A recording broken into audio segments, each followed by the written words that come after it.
6 to 7 minutes. And since there are 3 rounds, we're in this activity for about 18 to 21 minutes each day.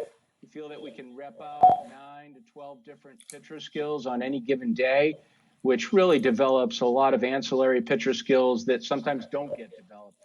We use the mound, of course, in foul territory. Here's an example of one of our training plans with the skills that we did on this day.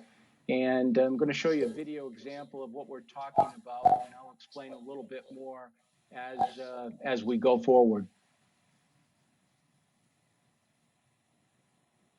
On this particular day, we have a group of pitchers on top of the mound executing pickoffs to first base, trying to feed the ball in that A+ window at the kneecap of the first baseman. The group of pitchers on the third base side are executing safety squeeze flips thrown from a coach and fed to the catcher on his left kneecap. The catchers are getting the tags down. They're following their flip and then getting back to the end of the line. And then the group, as you see in the foul territory in third base area, are working on their forehand glove skills off of the machine. And it's a good segment for them as it builds confidence in their glove skills, which sometimes are under-repped for the pitcher.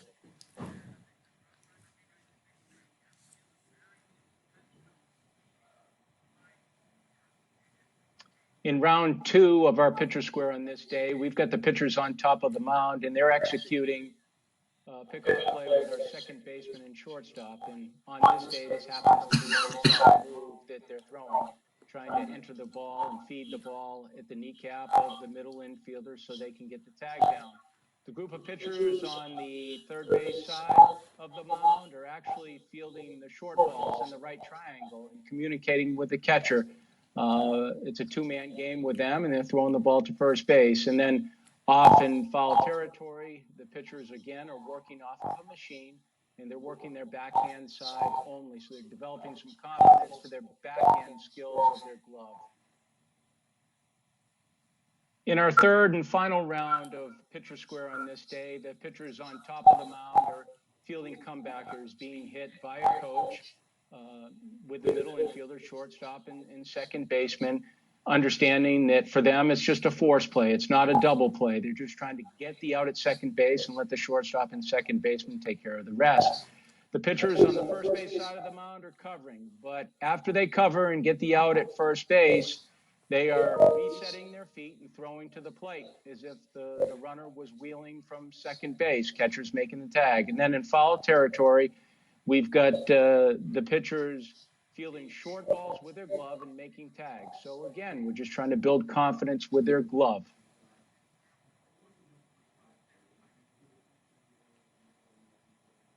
The square drill is just our version of mass ground balls. This is an everyday staple with our infielders, whereupon each infielder handles the ball anywhere from 50 to 60 times in a 20-minute period.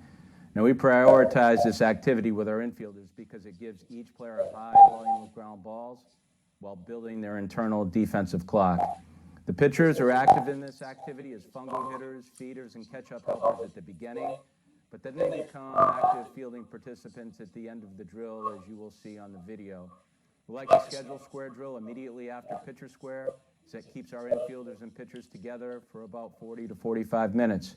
We got 4 fungo hitters, 2 ball feeders behind the hitters. Your fungo hitters, they're really important. They have to be skilled enough to add and subtract speeds of the ball in order to provide the infielder different looks. Now, we'll sometimes occasionally take out a hitter and put in a machine, and this gives the infielder a different look, heavy top spins and bounces that a fungo hitter can't provide. Put a catch-up guy with a bucket at each base, put an extra base at first and second, so we can throw to those bases simultaneously with 2 different infielders. The focus here is to simply secure the ball and land our throws while playing with a smooth, continuous rhythm. As we do it every day, you can tell where the infielders find their comfortable 4-second rhythm. There's 6 different rounds that we do daily, and then we typically add a 7th round at the end, but that changes daily.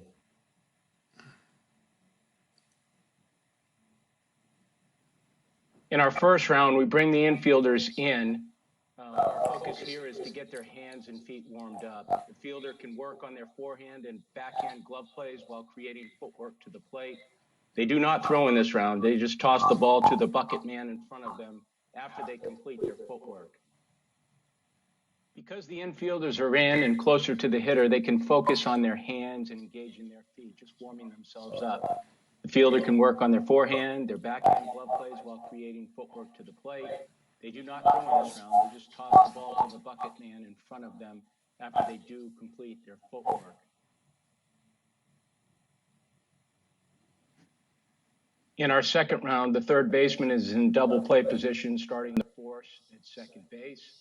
The shortstop is converting the ball to a bucket man in the third base area, as if we were throwing to third base for what we call a dumb runner tag play. The second baseman is throwing to first base, and the first baseman is tossing to a catch-up person at the alternate first base bag. In our second round, some of the keys here are the third baseman just concentrating on the catch and completing his pass in that A-plus catch area of the catch-up man with smooth rhythm. The shortstop's making a play that comes up every so often when the runner runs across his nose, redirecting his feet and throwing to third base. In this case, it's a bucket man in the general area. Second baseman is executing a routine ground ball, as is the first baseman, who's using that play as an underhand toss to a pitcher, making sure that he follows his throw and doesn't hang the baseball.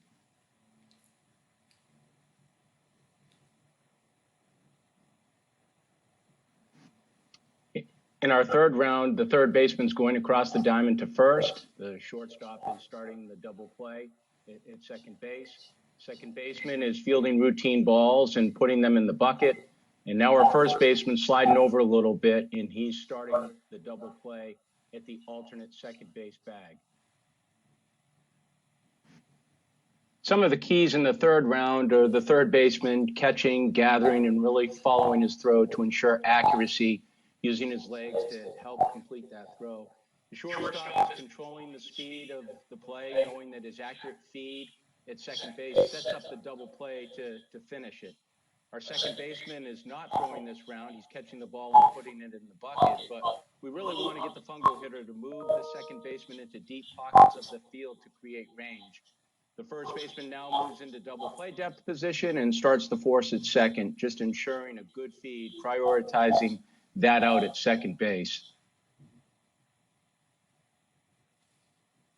In this fourth round, we've got the third baseman playing bag even. He's not going to throw the ball. He's just going to toss the ball back to the bucket man. Shortstop is throwing the ball over to first base. Second baseman is starting double plays. And the first baseman is playing in a wide shift position, so the fungo hitter's working him to his left and into that gap between he and the second baseman. Some of the keys in this fourth round at third base, we start off there, is the fungo hitter really challenging the third baseman to his left and to his right. So he's making those goaltender type plays, those reactionary plays. Shortstop, much like third baseman in the last round, we're asking him really to get his feet going towards his target to ensure a good throw. Second baseman is starting that double play at second and just ensuring the feed so we can set up the shortstop for success. First baseman, as I mentioned, is wide right in a shift position. So we're asking the fungo hitter really to work him into that gap between he and the second baseman. It's kind of that communication play where he has to right himself and throw the ball back to the pitcher, the covering pitcher at first. In rounds 5 and 6, our concentration is the double play ball with 2 fungo hitters only. In this fifth round, the hitters are alternating back and forth with the third baseman and shortstop. Second baseman is exchanging the ball to our first baseman who's at the bag. Our focus here in this fifth round is the clean feed and the force play at second base. Our third baseman and shortstop are responsible for the catch and an accurate feed with smooth rhythm. Efficiency comes with time. We're just prioritizing the first out at second base. Second baseman reacts to the throw, exchanges the ball at the top of his letters with a shorter arm stroke if possible. And the focus for him is just a clean redirect and a pass to first baseman. First baseman's responsibility is to shorten the throw with a clean catch, knowing that that play is going to be a close one. Now that we've got the first baseman and second baseman starting double plays with the shortstop, we put our pitchers on the field and they cover first base with every ball that's hit to the right side. Now, there wouldn't be in a game a 4-6-1 double play, but we think this is a great opportunity for the pitcher to get over to first base quickly and reach with his glove side foot to extend himself and to shorten the throw. It also helps a shortstop with rhythm, knowing that he may have to give the pitcher a little bit more extra time when he's feeding him. Now that we have the first baseman and second baseman starting the double play at second base, now we put the pitchers on the field. They get over and cover first base. Now, it's a little bit unorthodox to turn a 4-6-1 double play, but at the same time, we're teaching the pitcher how important it is to get over there, get it to the bag, and then stretch with a glove side foot. And it also helps a shortstop create a little bit of rhythm because he may have to give him a little bit more time.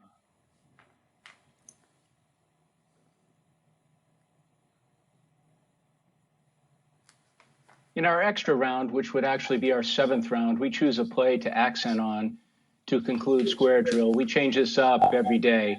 We have several, but just giving you these 4 examples right here. In the top left, we've got the slow roller play with the first baseman at the bag. Focus is on getting around the ball to create that angle with your footwork towards first base to ensure a good throw. In the top right, we're executing the unassisted double play to first base. Now, our first baseman is executing a backwards double play because that ball is bringing him over to the bag to where he can tag first initially, then throw the ball to the plate for a tag play with the catcher. And at the bottom, we have the infield in with our catchers at the plate. That bottom left, we're executing force plays with no throw to first base.